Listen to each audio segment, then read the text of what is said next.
Shri Bhuvi properties private limited వారి 7 hills future city ఇప్పుడు మన సాగర్ హైవేలో నమ్మకానికి అమ్మలాంటిది మన భూవి ప్రాపర్టీస్. నువ్వు నిజంగా అంత జాలి దయా గుణం ఉంటే కనుక కమ్యూనిస్టులాగా వందల వేల మంది భూములు పంచారు కదా, అట్లా పంచు. నువ్వు ఇద్దరి ముగ్గురికి ఏదో కార్లు కొనిచ్చి సాటింపు వేసుకుంటా ఉన్నావు కాబట్టి నీ ధోరణి కరెక్ట్ లేదు, నీ ప్రవర్తన కరెక్ట్ లేదు.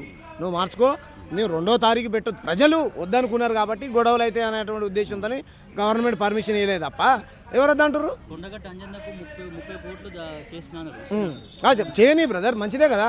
కొండగట్ట అంజన్న ఇప్పుడు దేవుడికి చేసినావు కదా, మాకు చేసినావా? అంటే దేవుడిని కూడా ప్రాంతానికి అంటగడుతున్నావు నువ్వు. కాదు బాబు, హనుమంతుడు అందరి వాడా తెలంగాణ వాడా?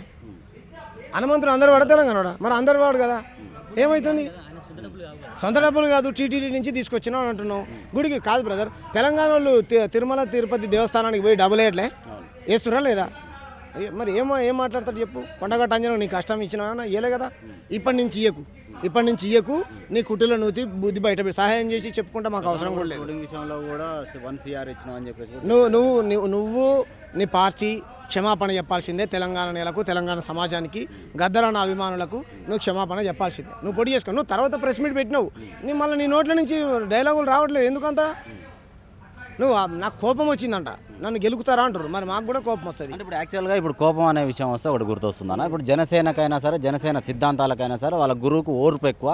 మా జోలికి వచ్చినా, మా నాయకుని జోలికి వచ్చినా మేము ఊరుకోం. మా నాయకుడు ఒకటే చెప్పిండు, ఓర్పుతోనే ఉండండి, సాధిస్తాం, ఖచ్చితంగా గెలుస్తాం, నిలబడతాం అని చెప్పిండు అన్నటువంటి జనసేన కార్యకర్తలు, సైనికులు అని చెప్పుకునేటోళ్ళు రీసెంట్గా ఉద్యమకారులను కావచ్చు, సీనియర్ జర్నలిస్టులను కావచ్చు కూడా అరే తురే అంటూ కూడా వ్యాఖ్యానించడం జరిగింది. అంటే ప్రెస్ మీట్లో అన్ని కెమెరాల ముందు కూడా అరే పాసం యాదగిరిగా, అరే పృథ్వీరాజుగా అనే దాన్ని ఓర్పుతోనే ఉండాలని చెప్పేసి వాళ్ళ నాయకుడు చెప్పిండు. కానీ ఇక్కడ ఓర్పు ఎక్కడ కనబడుతుంది అని చెప్పేసి కూడా వినబడుతుంది. ఎట్లా చూస్తారన్న? కాదు బ్రదర్, ఇప్పుడు సమాజం మీరే అడిగారు నన్ను చక్కగా.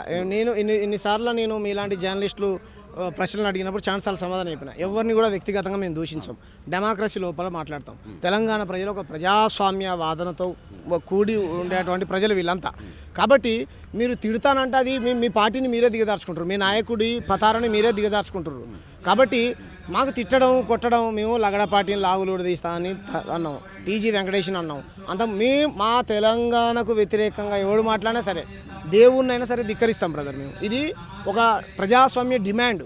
బాబాసాహెబ్ అంబేద్కర్ రాసిన రాజ్యాంగం ఏదైతే ఉందో దాని బద్ధంగానే రాష్ట్రం విడదీసారు తప్ప సపరేట్ గీయలే. నువ్వు దేశభక్తి గురించి మాట్లాడుతూ ఉన్నావు. మేము నిజాం నవాబ్తో కొట్లాడి పటేల్ సైన్యం వచ్చి కమ్యూనిస్టులను ఇది చేస్తూ ఉన్నది.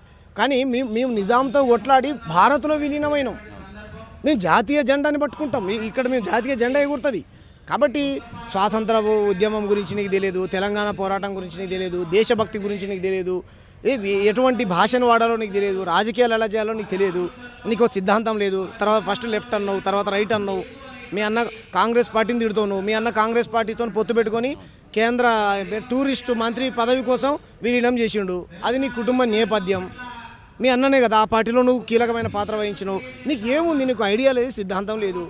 నీకు తగ్గట్టు నీ పార్టీ నాయకులు వాళ్ళు ఉన్నారు.